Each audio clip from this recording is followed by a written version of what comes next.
बात आती है कि सिंधु घाटी सभ्यता की जो खोज की थी वो सर्वप्रथम किसने की थी। यहाँ से अपना चैप्टर स्टार्ट होता है। सिंधु घाटी सभ्यता की खोज किसने की थी। सबसे पहले क्या हुआ था 1826 में। 1826 जो मैं बता रहा हूँ वो आप नोट डाउन कर लें। 1826 में चार्ल्स मैसन नाम का व्यक्ति था। चार्ल्स कौन था? चार्ल्स मैसन नाम का एक व्यक्ति था। उसने सबसे पहले सिंधु घाटी सभ्यता का पता लगाया था। क्वेश्चन आता है सिंधु घाटी सभ्यता का सबसे पहले किसने पता लगाया था, तो 1826 में चार्ल्स मैसन ने सिंधु घाटी सभ्यता का पता लगाया था। क्यों? क्योंकि वो पाकिस्तान के आसपास घूम रहा होगा या जो भी कर रहा होगा, उसने वहाँ देखा कि कुछ लोग जमीन से इस भारत के इस क्षेत्र में, इस सिंधु नदी के आसपास के क्षेत्र में और उसकी जो 5 नदियाँ और हैं उस आसपास क्षेत्र में कुछ लोग हैं जो पाकिस्तान और भारत के पंजाब क्षेत्र के आसपास के लोग हैं, वो ज़मीन से पकी हुई ईंटें निकाल रहे हैं और घर बना रहे हैं। उसने 1826 में सरकार को, मतलब ब्रिटिश सरकार को सूचना दी कि यहाँ उत्खनन से ईंटें और बहुत सारी नगरीय सभ्यता के कुछ प्रमाण मिल रहे हैं। लेकिन सरकार को 1826 में सरकार का वहाँ ध्यान नहीं गया, क्योंकि सब 1853 तक मान लो या 1857 तक केवल अंग्रेज सरकार का उद्देश्य भारत में व्यापार करना था। लेकिन जब 1857 की क्रांति हो गई थी, कौन सी, स्वतंत्रता संग्राम हो गया था पहला, इसके बाद ब्रिटिश सरकार का ध्यान राजसत्ता की ओर गया था। मतलब अपने शासन को बचाने के लिए अधिनियम पारित किए थे उसने 1853 के बाद। आ गया ना समझ में? तो 1826 में उनका व्यापार उद्देश्य था लाभ कमाना। उन्होंने कहा अपने क्या मतलब, करने दो जो भी हो रहा हो। लेकिन फिर 1826 के बाद एक घटना और घटती है। जब 1853 से 56 के बीच क्या होता है, रेलवे लाइन गढ़ती है ना। तो 1856 में कहाँ, लाहौर में है ना, कराची से लाहौर रेलवे लाइन कहाँ रहती है, सबसे पहले कराची से लाहौर के लिए क्या होता है, उत्खनन कार्य करते हैं। तो 1856 में बेंटन बंधु, 2 भाई थे, बेंटन बंधुओं ने, उन्होंने जब साफ सफाई करवा रहा हूँ, मतलब खंडर खुदवा रहे थे वो वहाँ के पाकिस्तान के क्षेत्र के आसपास के, तो जो हड़प्पा है, हड़प्पा के आसपास के क्षेत्र के, मान लो इधर कराची से लाहौर के लिए मान लो वो लाए, और यहाँ बहुत सारे ऐसे क्षेत्र या उत्खनन से पुरातात्विक अवशेष मिल रहे हैं। तो क्या हुआ, रेलवे कराची से लाहौर रेलवे लाइन डल रही थी। उस लाइन के लिए डालने के लिए वहाँ खंडरों को खुदवाया जा रहा था और साफ सफाई की जा रही थी। तभी फिर बेंटन बंधुओं का उस तरफ ध्यान गया और उन्होंने सरकार को सूचना दी। और सरकार को सूचना दी तो सबसे पहले कराची से लाहौर कितने किलोमीटर रेल लगी, बिल्कुल आप सही कह रहे हो, फिर 34 किलोमीटर, 36 किलोमीटर या 38 किलोमीटर। फिर ये लाइन कहाँ लगी थी, 34 किलोमीटर, बिल्कुल अच्छा क्वेश्चन है ये, 34 किलोमीटर लाइन दी थी। फिर यहाँ से हटा के यहाँ तो फिर बिल्कुल तार फेंसिंग कर दी होगी, जो भी किया हो उन्होंने, और फिर यहाँ उत्खनन कार्य शुरू कर दिया था। लेकिन 34 किलोमीटर ठाणे से मुंबई पहली रेलवे लाइन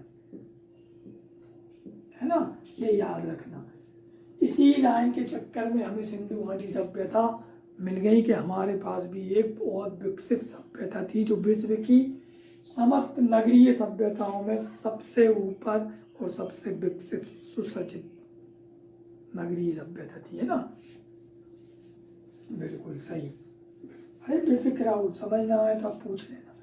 जो मैं वहाँ बोर्ड पे लिख रहा हूँ वो नोट डाउन करते जाए, बाकी फिर कहानी अपन कल से देखेंगे इसकी सुव्यवस्थित। आज खोज कर लेते।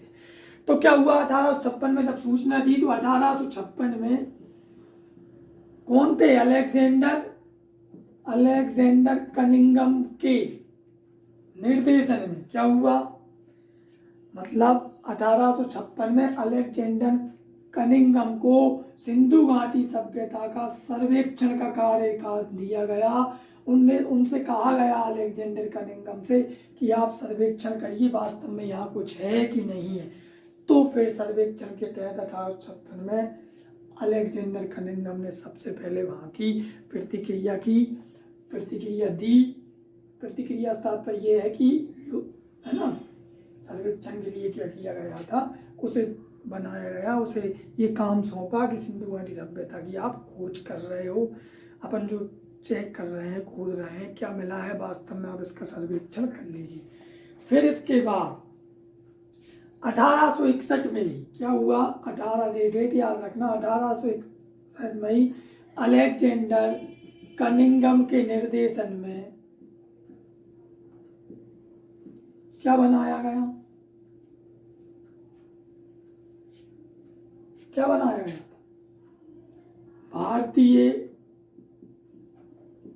बिल्कुल सही, भारतीय पुरातात्विक विभाग की स्थापना कहाँ की गई थी, कोलकाता में। कोलकाता में किसकी, भारतीय पुरातात्विक विभाग की स्थापना की गई। और इसके अध्यक्ष कौन बनाए गए थे, महानिदेशक तो कौन हो गए थे, अध्यक्ष किसे बनाया गया था, हाँ बिल्कुल, लॉर्ड कर्जन को, लॉर्ड कर्जन को क्या बनाया गया था, भारतीय पुरातत्व विभाग का अध्यक्ष बना, क्योंकि वो ही थे तब। और पहले क्वेश्चन आता है कि भारतीय पुरातत्व विभाग की स्थापना कहाँ हुई, कलकत्ता में, किसके निर्देशन में हुई, अलेक्जेंडर कनिंघम के। महानिदेशक किसे बनाया गया, पहला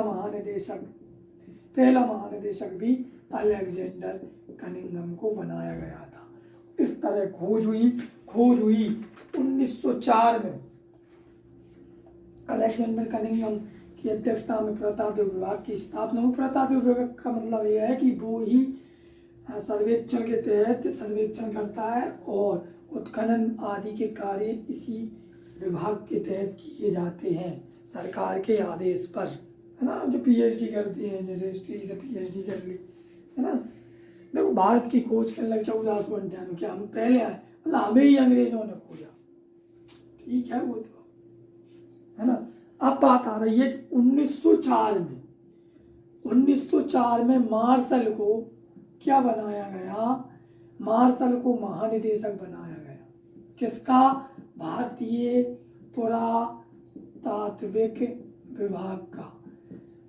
दूसरे 1904 में 61 में अलेक्जेंडर कनिंघम थे, 1904 में मार्शल को बनाया गया। और इसी बिल्कुल अब 1921 में क्या हुआ कि मार्शल ने दयाराम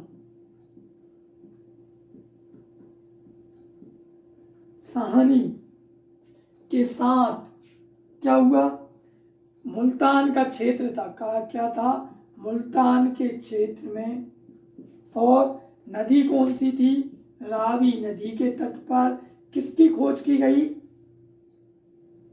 हड़प्पा की। और हड़प्पा नाम किसने दिया था, किसने दिया था,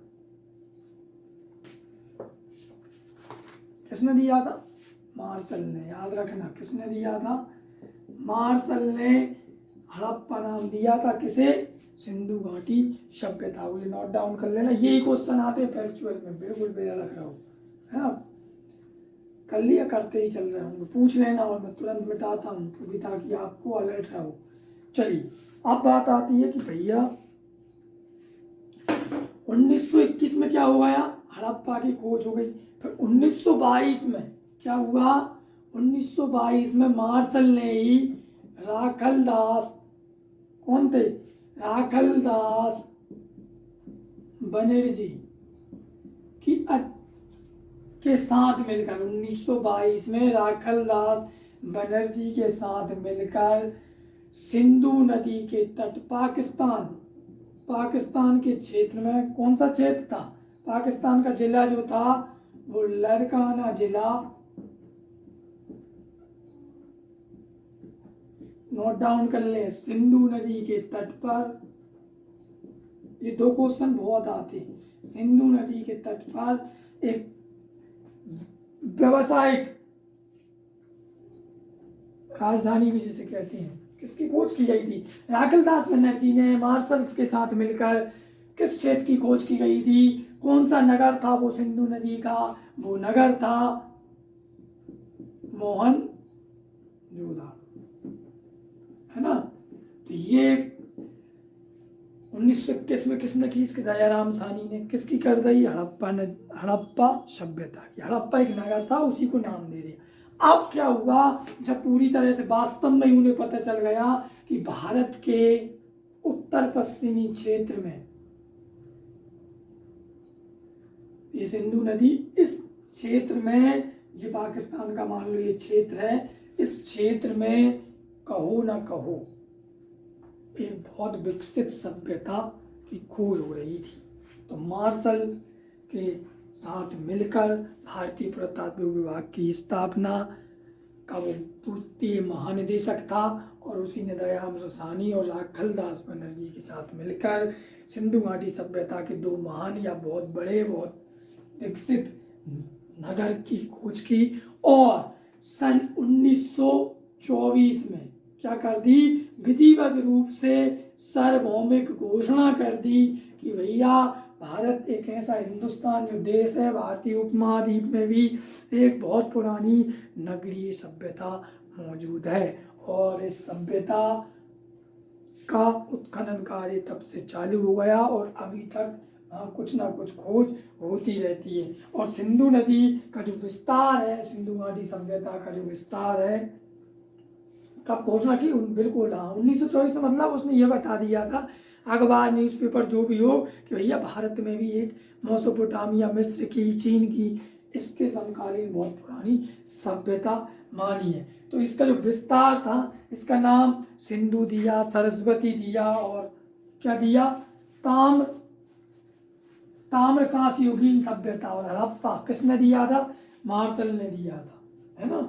ताम्रकांस युगीन सभ्यता, ताम्रकांस बिल्कुल युगीन सभ्यता।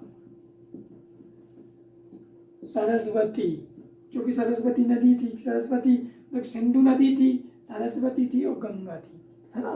तो इसलिए सरस्वती नदी के आसपास भी कुछ क्षेत्र मिले, इसलिए सरस्वती दे दिया, गंगा भी दे दिया। लेकिन याद रखना, हड़प्पा किसने दिया था? तो मार्शल ने ही दिया, है ना। सिंधु घाटी सभ्यता का नामकरण कर दिया। अब बात आती है कि भैया सिंधु घाटी सभ्यता का क्षेत्र जो है, कुल कितने क्षेत्र हैं? देखो, इसका जो आकार है वो कैसा है, आप देखो, इसका आकार जो है वो त्रिभुजाकार है। कैसा है? त्रिभुजाकार। जैसे बना दूंगा, आप नोट डाउन कर लेना।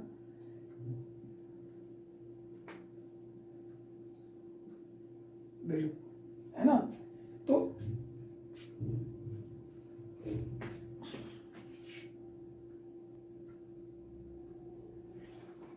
देखो, सिंधु घाटी सभ्यता का विस्तार क्या है? देखो, उत्तर में जो मान लो भारत की एक स्थिति है, भारत के उत्तर पश्चिमी क्षेत्र में अवस्थित है, समझ आ रहा है ना। तो मानदा जो नदी है, चिनाब नदी, सबसे उत्तर का जो क्षेत्र सिंधु घाटी सभ्यता का सबसे उत्तरीय जो शहर था या नगर था, वो चिनाब नदी के किनारे मानदा था, जिसका नाम था मानदा। वो अखनूर जम्मू कश्मीर में था, जम्मू कश्मीर के अखनूर में, वो उत्तर था। और दक्षिण का जो क्षेत्र था 1400 किलोमीटर लंबा है, उत्तर से दक्षिण या दक्षिण से उत्तर, वो दाइमाबाद था। क्या था? दाइमाबाद, महाराष्ट्र के अहमदनगर, जो वर्तमान अहमदनगर है, वो किस नदी के किनारे है? गोदावरी नदी के किनारे। और ये दक्षिणी, मतलब सिंधु घाटी सभ्यता का सबसे दक्षिणी जो शहर था या नगर था, वो दाइमाबाद था, जो वर्तमान अहमदनगर, गोदावरी नदी के तट पर। इतना याद रखना, जेईई फैक्ट क्वेश्चन बनाते हैं इसे। पूर्व से पश्चिम की लंबाई 1600 किलोमीटर थी। सबसे पूर्व में जो था वो उत्तर प्रदेश का वर्तमान मेरठ है, वो शहर था आलमगीर, और ये हिंडन नदी के किनारे था। हिंडन नदी, मतलब आप सिंधु घाटी सभ्यता का सबसे पूर्वी जो नगर था वो आलमगीर था, जो वर्तमान मेरठ है। कहाँ है? उत्तर प्रदेश में है। किस नदी के किनारे है? हिंडन नदी के किनारे। ठीक, अब बात आ रही है पश्चिमी क्षेत्र। तो बलूचिस्तान का जो क्षेत्र था वो दास की नदी के किनारे सुतका गैंडोर था, जो वर्तमान बलूचिस्तान है। जो सुतका गैंडोर जो क्षेत्र था, सिंधु घाटी सभ्यता का जो नगर था, वो किस नदी के तट पर था? और सबसे पश्चिमी था वो था दास्क नदी के। समझ आ रहा है? बिल्कुल ऐसे क्वेश्चन बनता है यहाँ से। बिल्कुल आपका सही क्वेश्चन है कि भैया सिंधु घाटी सभ्यता के विस्तार में सबसे पश्चिमी नगर कौन सा था, तो आपको लगाना है कौन सा, सुत्का-गैडोर। वो क्वेश्चन पूछा किस नदी के किनारे है, तो दास्क नदी के किनारे। कहाँ है वर्तमान, बलूचिस्तान में है। अभी समझ में आ गया ना? ऐसे ही सब में आप क्वेश्चन बना सकते हो। ये विस्तार है। हाँ, और इसका आकार कैसा था? आकार था त्रिभुजाकार। कैसा? त्रिभुजाकार। बिल्कुल, है ना? बता दूं? ठीक। गर्मी बहुत है, तुम लोग तो कूलर में बैठे, मेरी थोड़ी गर्मी। चलिए कोई दिक्कत नहीं है, धीरे धीरे समझेंगे। क्या बहुत दिनों से मैंने भी, इसलिए आप लोग कहने लगे क्लास बनना चालू कर देते हैं, इसलिए मैंने कर दी। बाकी 1-2 दिन में रिदम बन जाएगा, क्योंकि अभी अपन साइंस पढ़ रहे थे और हिस्ट्री थोड़ा जिसने नहीं पढ़ा मैथ बैकग्राउंड से, कोई दिक्कत नहीं है, लेकिन जो पेपर में आएगा उसमें अपन बनाएंगे, बेफिक्र हो, है ना। चलो, इसके जो कुल नगरों की खोज हुई है अभी तक, लगभग बताते हैं कि 1400 से 1500 नगर खोज चुके हैं, जिसमें से पाकिस्तान में जो है वो लगभग 450 माने जाते हैं। अलग अलग भी दिया है लेकिन वो फिर भी, और भारत में जो है वो लगभग 925 माने जाते हैं नगर, कुल नगर में से। और अफगानिस्तान में 2 है, वो याद रखना। अफगानिस्तान में कितने हैं? 2 है। कोई बताएगा कौन कौन से हैं? बिल्कुल, मुंडीगाक है एक, दूसरा कौन सा है? नहीं है पता, जल्दी बताएं। नहीं है तो मैं बता देता, सुरतोई। मुंडीगाक और सुरतोई, ये 2 नगर थे, वो कहाँ है? अफगानिस्तान में। और भारत में भी सबसे पहले, सबसे ज़्यादा कहाँ खोज हुई है? वो हुई है गुजरात में। सबसे ज़्यादा गुजरात में माने जाते हैं। अब बात आ रही है कि देखो, एक 2018 में सबसे पुराना खोजा गया है, एक नगर खोजा है, मुझे याद आ गया, बता दूं, भीड़ राणा। कौन सा? भीड़ राणा एक नगर खोजा है, इसे सबसे पुराना माना जाता है। ठीक है, यहाँ तक कुछ पूछना है क्या? एक बार और रिपीट कर दूं? क्यों कर दूं? बताओ। अरे मेरी उंगली दर्द कर रही है तो। चलिए एक बार और मैं थोड़ा रिदम बना दूं, शुरू में आपको दिक्कत आई होगी, मैंने थोड़ा जल्दी से समझा दिया था शायद, है ना। चलो 5 मिनट, यहाँ तक हमने क्षेत्र देख लिया। अब बात आएगी सिंधु घाटी सभ्यता का क्षेत्रफल में कौन सा सबसे बड़ा है। सबसे बड़ा माना जा रहा है अभी मोहनजोदड़ो, फिर हड़प्पा, बिल्कुल, फिर रावी, फिर धौलावीरा। लेकिन वर्तमान खोजों के अनुसार राशि गढ़ी सबसे बड़ा बता रहे हैं। सबसे बड़ा जो क्षेत्र है वो राशि गढ़ी बता रहे हैं वर्तमान खोजों के अनुसार। राशि गढ़ी, देखो कैसे है, मोहनजोदड़ो, फिर कौन सा है? हड़प्पा, फिर कौन सा है बड़ा, इससे छोटा कौन सा है? राशि गढ़ी, और धौलावीरा, ये गुजरात में। लेकिन ये बात ये है कि ये जो क्षेत्र है, लेकिन अभी राशि गढ़ी वर्तमान खोजों के अनुसार सबसे ज़्यादा क्षेत्रफल बता रहे हैं, इतना याद रखना आप, है ना। चलिए अब बात आ रही है इसकी तिथि, अपन कल देखेंगे, मैं एक बार रिवीजन करा देता हूँ। इसके अलावा फिर बाकी अपन टेस्ट भी तो लेना है, अभ्यास टेस्ट था ना तुम्हारा, क्यों नहीं लेंगे, भूल गए? नहीं, 25 क्वेश्चन का तो रहेगा भैया। इतिहास किसे कहते हैं, इतिहास की परिभाषा, विभिन्न खोजकर्ताओं उन्होंने क्या क्या नाम दिए, इतिहास के पिता कौन है, इन पर क्वेश्चन रहेंगे 25-30। बिल्कुल, जेम्स मिल 1808 से 1818। जेम्स मिल कौन थे? जिन्होंने भारत का विभाजन हिंदू एज, मुस्लिम एज और ब्रिटिश एज में कर दिया था। ना तो कभी वो भारत आए, फिर भी उन्होंने भारत के इतिहास के लिए बुक लिख दी थी। ठीक है, वो लोग भैया पढ़े लिखे थे, क्या थे, गुलाम थे हम उनके तक। चलिए छोड़ो, मैं क्या कह रहा हूँ, सिंधु घाटी सभ्यता, देखो सभ्यताओं में किसका अध्ययन किया जाता है। एक सभ्यता क्या होती है जिसमें पर्याप्त नगरीय तत्व मौजूद हो, उन्नत कृषि हो, उन्नत व्यापार हो और समस्त साधन उपलब्ध हो, है ना। सभ्यता में हम क्या क्या पढ़ेंगे? हम समाज पढ़ेंगे, हम धर्म पढ़ेंगे। धर्म किसे कहते हैं, है ना? धर्म के बाद हम अर्थव्यवस्था भी पढ़ेंगे, हालांकि समाज में ही आ जाएगा धर्म। अर्थव्यवस्था के बाद हम व्यापार, इसी में आ जाएगा व्यापार। और क्या पढ़ेंगे? सामाजिक स्थिति, आर्थिक स्थिति, राजनीतिक पढ़ेंगे और प्रशासनिक पढ़ेंगे। हालांकि ये कोई ज़्यादा महत्वपूर्ण भूमिका नहीं थी, क्योंकि वो शांति प्रिय लोग थे, सिंधु घाटी सभ्यता। ये सभ्यता में पढ़ा जाता है और हम इन्हीं पर चर्चा करेंगे। और इसी में हम विशेष तौर पे पढ़ेंगे, वो रहेंगे नगर, है ना? और सिंधु घाटी सभ्यता का नामकरण वो आपकी नेक्स्ट क्लास में रहेगा। कोई क्वेश्चन पूछना है तो बता दो। बिल्कुल, मैं एक बार और कह दूं, देखो सिंधु घाटी सभ्यता क्या थी? सिंधु घाटी सभ्यता अविभाजित भारत के उत्तर पश्चिमी क्षेत्र में, इस क्षेत्र में अवस्थित थी। ये एक नगरीय कृषि आधारित सभ्यता थी, जिसमें पर्याप्त कृषि के तत्व मौजूद थे, लेकिन ये लोग व्यापार भी करते थे, क्योंकि मेसोपोटामिया और मिस्र से हमें वहाँ जहाज के चित्र मिले हैं। तो वहाँ सिंधु नदी के, सिंधु माता की मूर्ति, जो सिंधु माता की मूर्ति के अंकित किया गया जहाज है वहाँ। तो ऐसा माना जाता है कि मेसोपोटामिया